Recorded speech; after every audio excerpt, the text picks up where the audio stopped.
પ એટલે પૃથ્વી, કી એટલે કિરણ એટલે કે સૂર્ય, જ એટલે જળ અને ય એટલે વાયુ ઓક્સિજન. આ પાંચ હું ડોક્ટર છું. આ પાંચ તત્વો વગર આપણે બચી નથી શકવાના. એટલા માટે આદિવાસી એકતા પરિષદ પ્રકૃતિ મુક્તિની વાત કરે છે.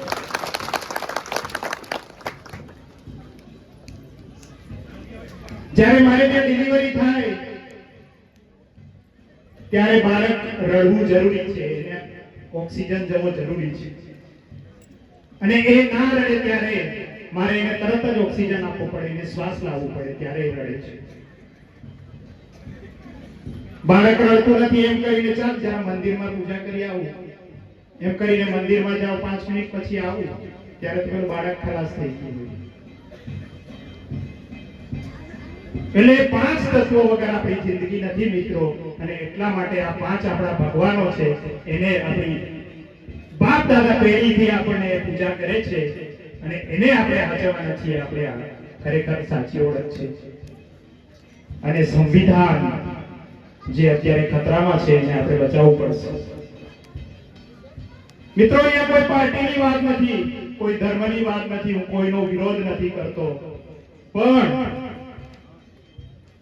એસઓયુ એક્ટ બન્યો છે કેવડિયા ખાતે. એસઓયુ જે એક્ટ બન્યો છે એ એક્ટ અને પ્રવાસનના નામે આપણી જમીનો ક્યારે જતી રહેશે આપણને ખબર નથી.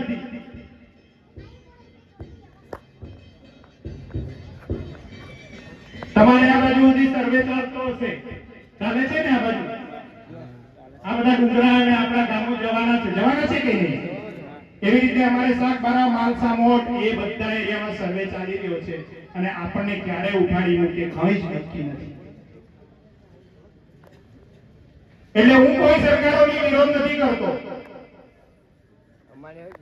પણ જે આપણા માટે જે ચેલેન્જીસ આવવાના છે એના માટે તો આપણે જાગવું પડશે કે નહીં? જાગવું પડશે કે નહીં? એટલે હું વધારે નથી કહેવા માંગવાનો કે આ જે ચેલેન્જીસ આપણને ઉઠાડી મૂકવાના છે, આપણને વિસ્થાપિત કરવાના છે, આપણું જિંદગી ખતરામાં છે, એના માટે આપણે શું કરવું જોઈએ એ આપણે વિચારવું. એટલે મારે આ યુવાનો બહેનોને બધાને વિનંતી છે કે આપણે એક જગ્યાએ આવીએ, ભેગા થઈએ, અને આ જે બધું થઈ રહ્યું છે એને બચાવવા માટે આપણે પ્રયત્ન કરીએ. યુવા મિત્રો તૈયાર છો કે નહીં? ભેગા થઈશું ને? ભેગા થયા વગર હવે કોઈ સવાલ નથી. તમે અહીંયા નસવાડીમાં એકલા લડ્યા કરશો, છોટા ઉદેપુરમાં એકલા લડ્યા કરશો તો કશું જ થવાનું નથી.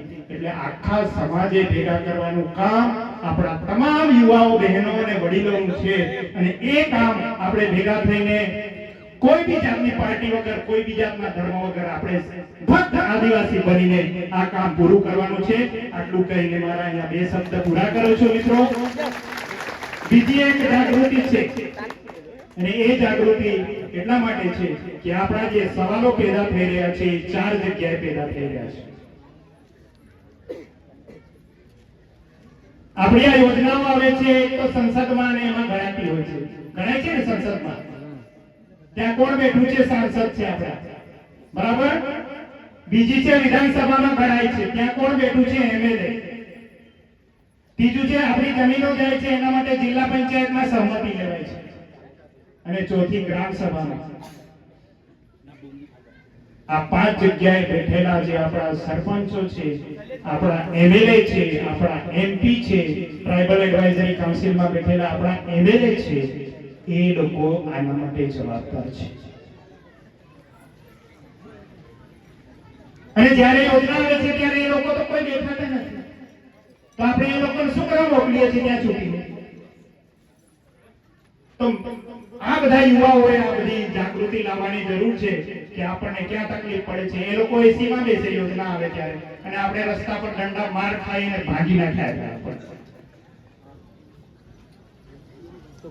તો એક રાજકીય જાગૃતિ માટે આપણે કામ કરીશું આવનારા સમયમાં બધા ભેગા થઈને. તો બધા મિત્રોને ફરીથી 2 જણા નામું ખેંચ્યું, માફી માંગુ છું, પણ આપ સૌ આવ્યા છો, અને આવનારા સમયમાં આપણે કેવી રીતે કામ કરીશું એના માટે ગામે ગામે કમિટીઓ બનાવીશું. 7 મુદ્દાનો કાર્યક્રમ કીધો છે. જ્યાં સુધી ગામ સ્વાવલંબન નહીં થાય, આપણે નસવાડીમાં ખરીદી કરવા નહીં જઈએ જ્યાં સુધી ત્યાં ખરીદી કરતા રહીશું ત્યાં સુધી આપણે ગુલામ જ રહીશું. પણ એ જ વસ્તુ આપણા ગામમાં જ મળી જાય એવું કામ નહીં કરીએ તો પછી આ લડાઈ આપણે લાંબી ચાલશે. તો ગ્રામ સ્વાવલંબન તરફ આપણે જઈશું. મારી વાતને અહીંયા વિરામ આપું છું. બધાને આપ કીજે જય આદિવાસી. આદિવાસી એકતા, આદિવાસી એકતા, આદિવાસી એકતા. આમો આકા એક છે, આમો આકા એક છે.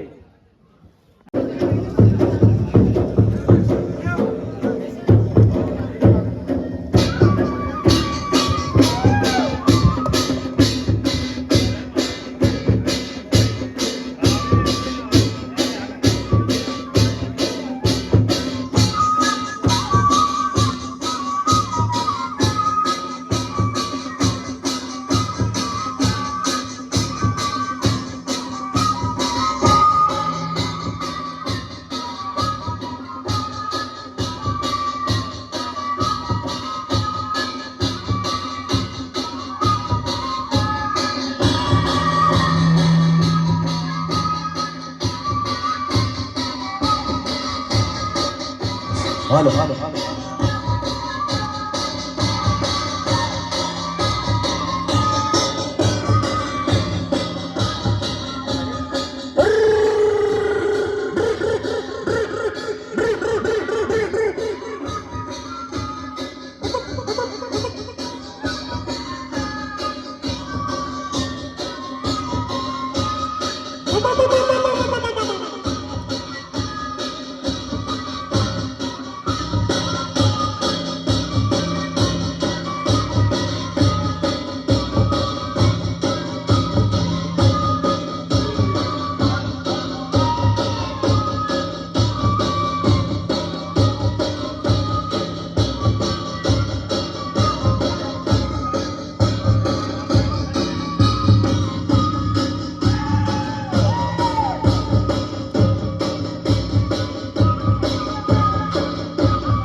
એ સિવાય ઘણી બધી બાબતોથી અમે લોકો એકલવ્ય તીરંદાજી એકેડમી ઊભી કરેલી. ઘણા બધા સંઘર્ષો કર્યા. આપણે સૌ જાણીએ છીએ કે રામાયણનો સ્વયંવર હોય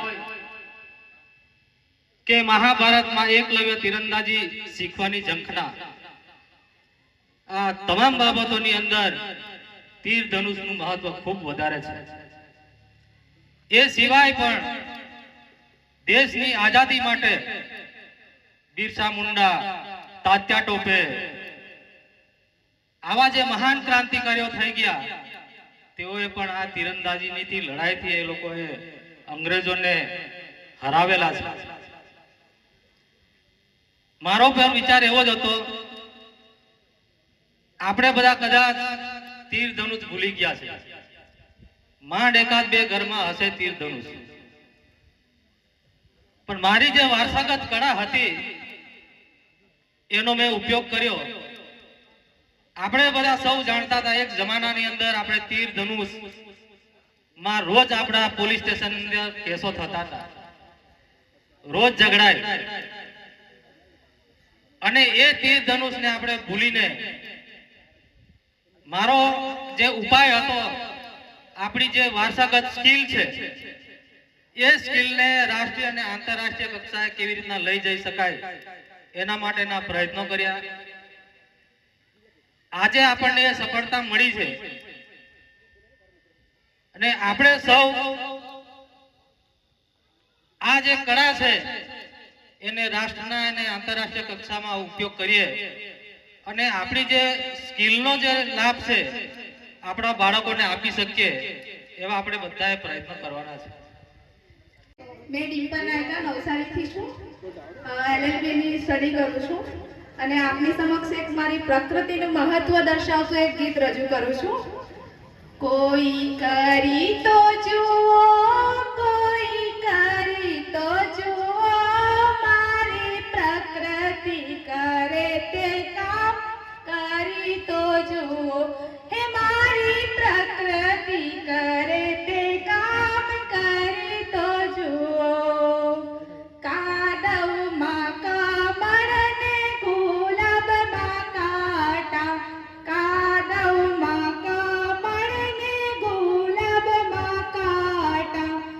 મોગરામાં સુગંધ તમે ભરી તો જુઓ મારી પ્રકૃતિ કરે તે કામ કરી તો જુઓ હે મારી પ્રકૃતિ કરે તે કામ કરી તો જુઓ શિયાળામાં ઠંડી ને ઉનાળામાં ગરમી શિયાળામાં ઠંડી ને ઉનાળામાં ગરમી ચોમાસામાં વરસાદ વરસાવે તો જુઓ મારી પ્રકૃતિ કરે તે કામ કરી તો જુઓ હે મારી પ્રકૃતિ કરે તે કામ કરી તો જુઓ કારેલામાં કડવાશ ને મરચામાં તીખાશ કારેલામાં કડવાશ ને મરચામાં તીખાશ નારિયેળમાં પાણી તમે ભરી તો જુઓ મારી પ્રકૃતિ કરે તે કામ કરી તો જુઓ હે મારી પ્રકૃતિ કરે તે કામ કરી તો જુઓ પાંચ રે તત્વોની પ્રકૃતિ મારી પાંચ રે તત્વોની પ્રકૃતિ મારી પાંચ રે તત્વોની પ્રકૃતિ મારી એ પ્રકૃતિને તમે સૌ ઓળખી તો જુઓ મારી પ્રકૃતિ કરે તે કામ કરી તો જુઓ પાંચ રે તત્વોનું પૂતળું બનાવ્યું પાંચ રે તત્વોનું પૂતળું બનાવ્યું એ પૂતળામાં પ્રાણ તમે ભરી તો જુઓ મારી પ્રકૃતિ કરે તે કામ કરી તો જુઓ હે મારી પ્રકૃતિ કરે તે કામ કરી તો જુઓ હે મારી પ્રકૃતિ કરે તે કામ કરી તો જુઓ જોહાર આપકી જય થેન્ક યુ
એમને મારા ખૂબ ખૂબ અભિનંદન કે આદિવાસીઓનો અવાજ તમે ત્યાં ઉઠાવો છો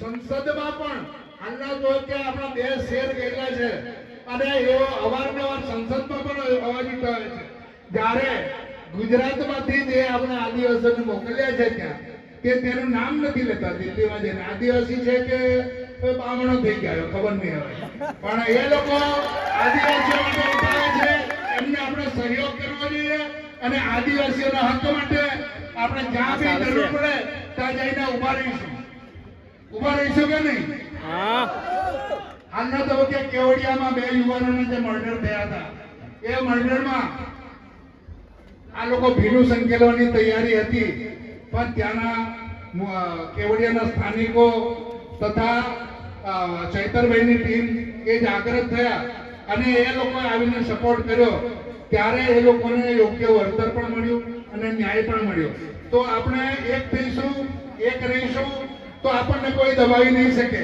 પણ જો આપણે છૂટા પડી જઈશું પેલા કઠિયાવાડી વાત છે એક લાકડી નાની હોય એને ભાંગી નાખીએ કઈ પણ જો એનો ભારો હોય તો ભાંગી શકાશે નહીં તો આપણે એક ને નેક દઈશું અને અન્યાય સામે લડીશું આટલું કહીને હું વિરમું છું.